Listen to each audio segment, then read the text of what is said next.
2012. április 20-a van, a Hungaroringen vagyunk, az én motorommal, az edzőmotorommal, és nekem adott az a lehetőség, hogy kipróbáltam a felújított Hungaroringet.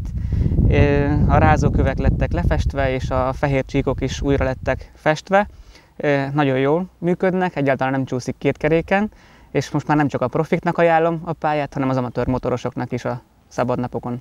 Az utolsó 14-es kanyar fel lett újítva, még egy picit poros a pálya, de már most érzem, hogy jó a tapadás, sokkal jobb, mint az előző években, és csak azt tudom mondani, hogy alkalmas a motorozásra, autózásra is természetesen, és nagyon jó rajta motorozni.